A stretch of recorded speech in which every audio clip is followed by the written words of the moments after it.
नमस्कार. आज आपण गुरुपौर्णिमेबद्दल बोलणार आहोत.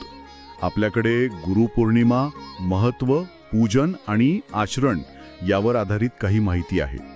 हा दिवस म्हणजे गुरूंप्रती कृतज्ञता व्यक्त करण्याचा. हो, आणि याला व्यास पौर्णिमा पण म्हणतात, कारण महर्षी व्यासांचा जन्मदिवस. बरोबर. तर या माहितीच्या आधारे आपण बघूया की या दिवशी काय केल्याने म्हणजे जीवनात चांगली सकारात्मकता येऊ शकते. अगदी. ही फक्त एक तिथी नाहीये, तर ज्ञान आणि मार्गदर्शनासाठी आपल्या गुरूंप्रती आदर दाखवण्याची एक महत्त्वाची संधी आहे. आणि असं म्हणतात की या दिवशी केलेल्या साधनेला विशेष महत्त्व आहे. अच्छा. तर मग दिवसाची सुरुवात म्हणजे कशी करावी याबद्दल काय माहिती आहे? सकाळी लवकर उठणं, स्नान करणं. हो, आणि शक्य असल्यास गंगाजल किंवा तुळशीपत्र पाण्यात टाकून स्नान करायला सांगितलं आहे. पण हे फक्त शारीरिक स्वच्छतेपुरतं आहे की यामागे अजून काही विचार आहे? मला वाटते इथे शारीरिक आणि मानसिक शुद्धीकरणावर भर आहे. म्हणजे बघा, गुरूंकडून ज्ञान किंवा कृपा मिळवण्यासाठी स्वतःला तयार करण्याची एक पायरी आहे असं समजा. म्हणजे मन आणि शरीर दोन्ही तयार हवं. अगदी. तर ग्रहणशीलता वाढते असा दृष्टिकोन दिसतोय. आणि समजा गुरु काही प्रत्यक्ष भेटू शकत नसतील तर घरी पूजा करण्याबद्दल काही? हो, तसंही सांगितलं आहे. घरी गुरूंचा फोटो किंवा पालुका ठेवून पूजा करता येते. त्यासाठी आसन, फुलं, तुळशी, दिवा, नैवेद्य वगैरे वापरायला सांगितलं आहे. आणि मंत्रांचं पण महत्त्व दिसतं यात.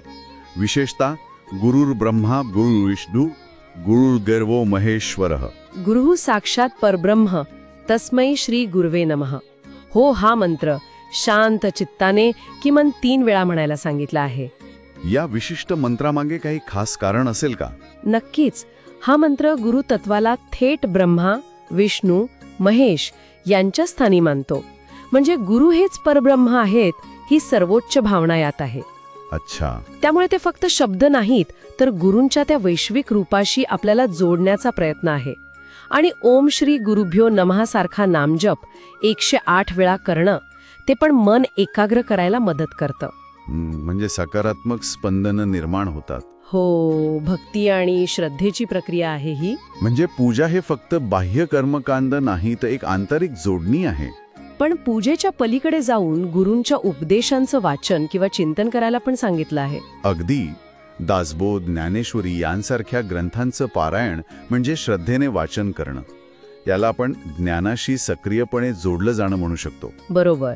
म्हणजे केवळ वाचायचं नाही, तर त्यावर विचार करायचा. हो, आणि त्याचबरोबर संकल्प करणं, ही कल्पना पण खूप महत्वाची आहे. संकल्प म्हणजे नेमकं काय? म्हणजे एखादी वाईट सवय सोडण्याचा निश्चय करणं किंवा स्वतःच्या आत्मिक प्रगतीसाठी काहीतरी नियमित करण्याचा संकल्प.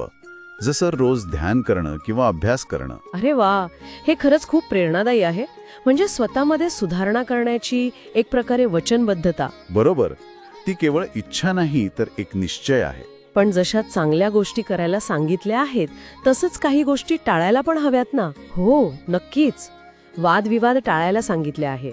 अहंकार, राग या भावनांपासून दूर राहायला सांगितलंय.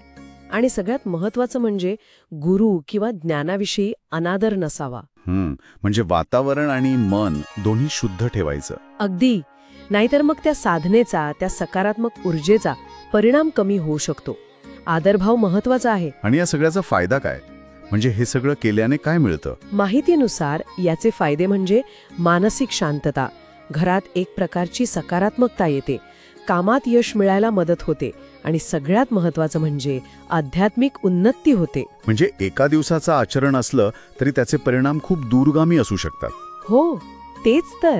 या कृतींमधून व्यक्ती मानसिक, व्यावहारिक आणि आध्यात्मिक पातळीवर कशी संतुलित राहू शकते याचं एक छान चित्र मिळतं.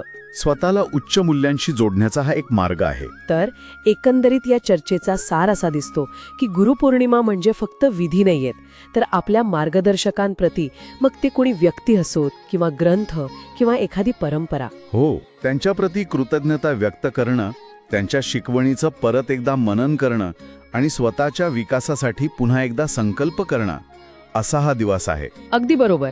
ही माहिती आपल्याला एक प्रकारची दिशा देते. पण यातून पुढे एक विचार मनात येतोच की मार्गदर्शन मिळवण्याची आणि कृतज्ञता व्यक्त करण्याची ही जी भावना आहे, ती फक्त या एका दिवसापुरतीच ठेवायची का, की आपल्या रोजच्या जगण्यात तिला अधिक सहजपणे कसा आणता येईल? यावर विचार करायला हवा.